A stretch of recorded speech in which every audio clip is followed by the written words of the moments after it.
Hi, it's me again with Corel Draw tips and tricks. In today's video is about the outline pen tool.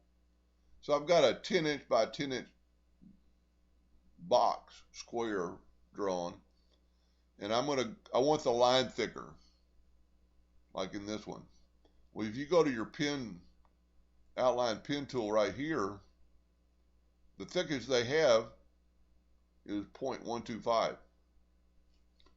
If you go over here, and it tells you 1.25.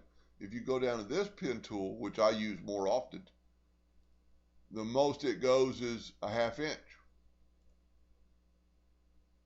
Let's say you want it thicker. Well, the old way I used to do, before I discovered you could do this, I would make it a hairline. Because I draw everything in hairline anyway.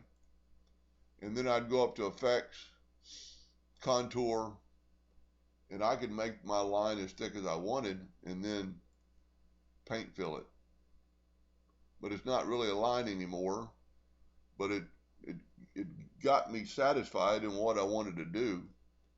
But there's actually a way inside your pen tool edit right here.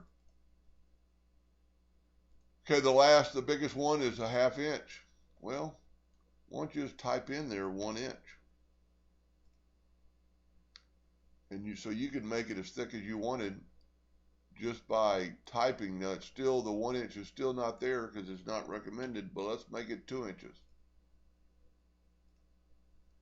So you can make a really thick line just by typing in. I've always thought, well, let's click on it. I always thought that's as thick as you can get. So I used to contour it. Well, you can just type in, like anything else in Corel, you could type in some equation that's not there. Anyway, hope that helped a little bit, and thank you for watching.